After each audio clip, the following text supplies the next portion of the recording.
You know, it was shocking, but this just goes to show you that you can put lipstick on a pig, but it's still a pig. You can pretend that Pakistan isn't a terror sponsor, but it remains a terror sponsor no matter how much we try to normalize it. As for the timing, just as there was a terrorist attack when Bill Clinton went to India, so too does it seem that Pakistan wants to draw attention away from Vice President J.D. Vance's trip to India. The United States shouldn't let Pakistan get away with it, and we shouldn't pretend that this is some sort of spontaneous action. And simply put, the only reaction that the United States should take is a formal designation of Pakistan as a state sponsor of terror and a designation of Asim Munir as a terrorist. The only difference between Osama Bin Laden and Asim Munir is Osama Bin Laden lived in a cave and Asim Munir lives in a palace. But beyond that, the two are the same, and their end should also be the same. You talked about General Munir from Pakistan. I'm sure you must have seen his speech about Kashmir being Pakistan's jugular vein. A warning sign clearly, out in the public domain. What indications point to cross-border involvement from the Pakistani side when we see that speech? Well, certainly that speech seemed to green light terror. Asim Munir, General Munir said, this is like Kashmir is the jugular vein. What India now needs to do is to cut Pakistan's jugular. There's no ifs, ands, or buts. There are no shortcuts anymore. Asim Munir gave a green light. We know that Pakistan is home to myriad terrorist groups, from Lashkar-e-Taiba, Harakat al-Mujahideen, many, many others. And unfortunately, because of a lack of concerted counter-terror action, because Pakistani diplomats are playing the West for fools, we now have an expansion of the problem, not only in Pakistan, but frankly in Bangladesh as well. But when we look at what happened, how do we know it's Pakistan? The intelligence will come in over the next few days.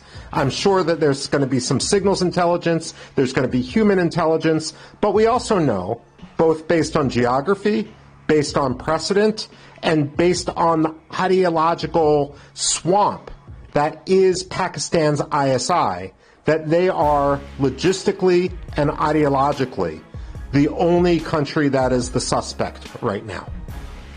Lots of experts are drawing parallels with Lashkar-e-Taiba and Hamas and the intelligence, the connections between the two.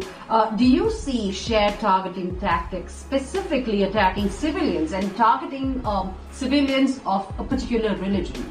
That is exactly what went on.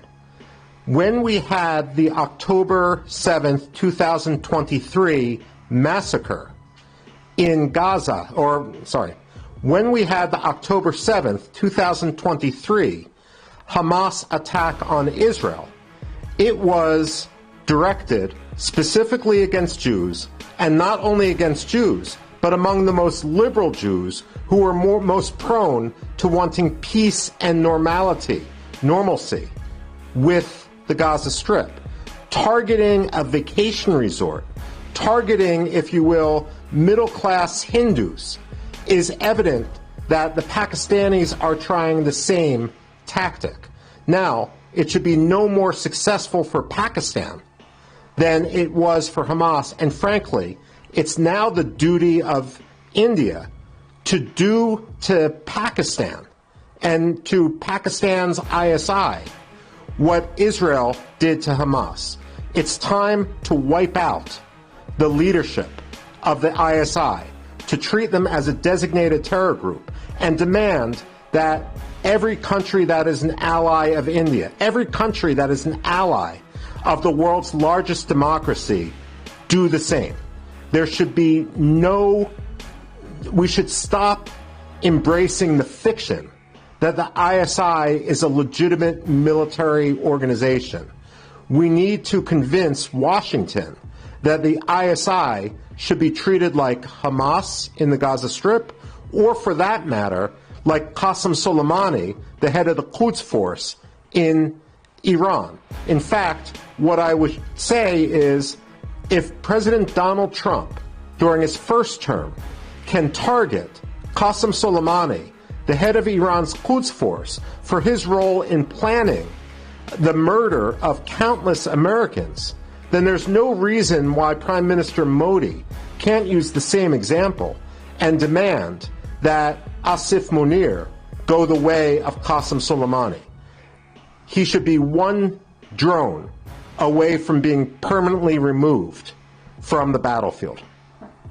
You did talk about what India should do next. How will this impact the India-Pakistan relations moving forward, and how do you see India retaliating? I mean, what is your impression? Well, first of all, it's important to have, when it comes to India-Pakistan relations, look, ideally, Indians and Pakistanis would live at peace with each other. But good relations need to be based upon reality. They need to be calibrated to reality. They can't be based on wishful thinking. And perhaps when it comes to India's outreach to Pakistan, or for that matter, India's outreach to the Taliban, they're based a little bit too much on diplomatic wishful thinking rather than a demand of real reform. The fact of the matter is there is no moral equivalence between India and Pakistan. India is a thriving democracy, a multicultural, multi-sectarian democracy. Pakistan is an Islamic state and a state teetering on the brink of failure. The reason why Pakistan sponsors this sort of terrorism is not for Kashmir, like the Pakistani authorities say. Rather, it's to distract Pakistanis from 70 years of the failure of their government. And the way I used to explain it when I would teach for the U.S. military is if only 10% of Indians or 15% of Indians were educated and middle class, that would still be greater than the entire number of Pakistanis. And when I've been in Pakistan multiple times, including at the National Defense University in Islamabad, what I see is an obsession with India, which isn't matched when I'm in New Delhi. New Delhi wants the best possible life for Indians. They want their economy to thrive. Pakistan is obsessed with the outsider because they know that deep down they are a hopeless case. Right. You did talk about, the problems that Pakistan has been facing for the last 70 years. Is Pakistan really using this incident to deflect or derail from its domestic problems, which are plenty? Well, Pakistan's not unique in this. Many countries will try to precipitate a conflict in order to distract their public from their own failing. What's essential then is that India raise the cost of this sort of tactic so that Pakistan will not make the same mistake twice.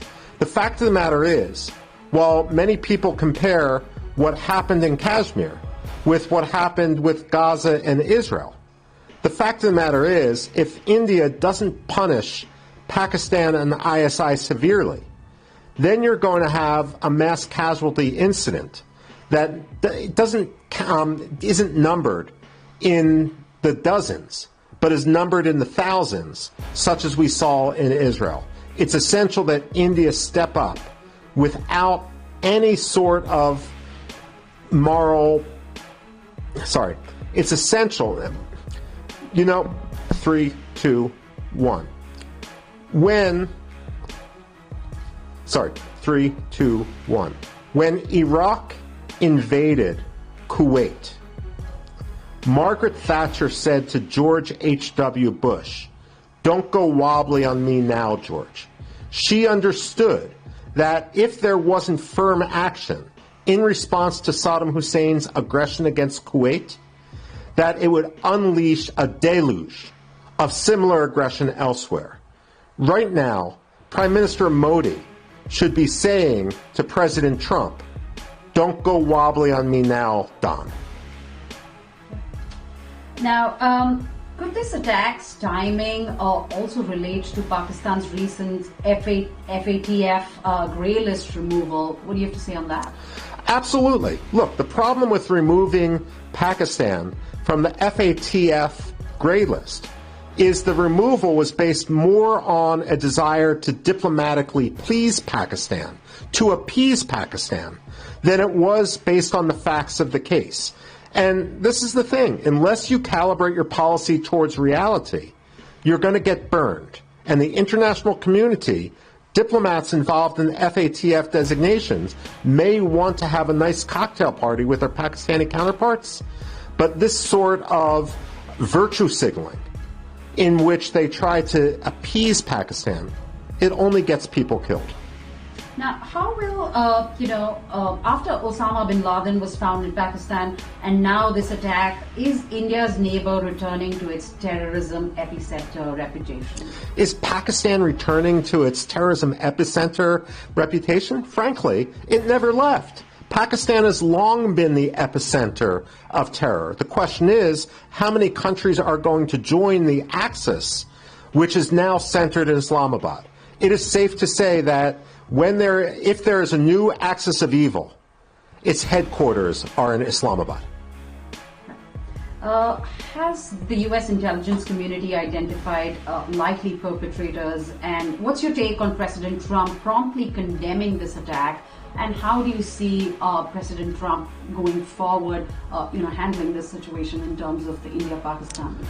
Well, let me put it this way.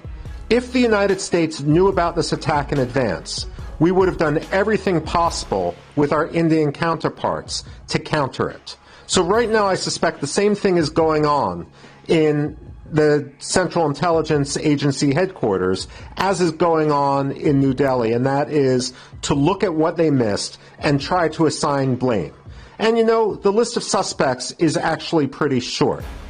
That said, what's the second part of your question? Sorry.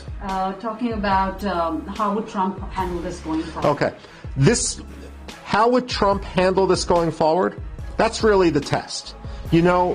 Over decades and across administrations, the United States and India have been developing closer ties, closer relations. But this really is the test. If Trump isn't simply virtue signaling, if he isn't simply trying to be polite, there really is no ifs, ands, or buts. Prime Minister Modi must tell Donald Trump, designate Pakistan and designate Pakistan today. Anything else is a betrayal of India and a betrayal of our relationship. हमारा मकसद विभिन्न channels पर चल रही most latest world affairs breaking news में से best video आप तक पहुंचाना है। अगर आपका इंटरेस्ट करंट अफेयर्स, जियोपॉलिटिक्स और वर्ल्ड अफेयर्स में तो चैनल को लाइक, सब्सक्राइब ज़रूर करें और बेल आइकन दबाना ना भूलें। नमस्कार।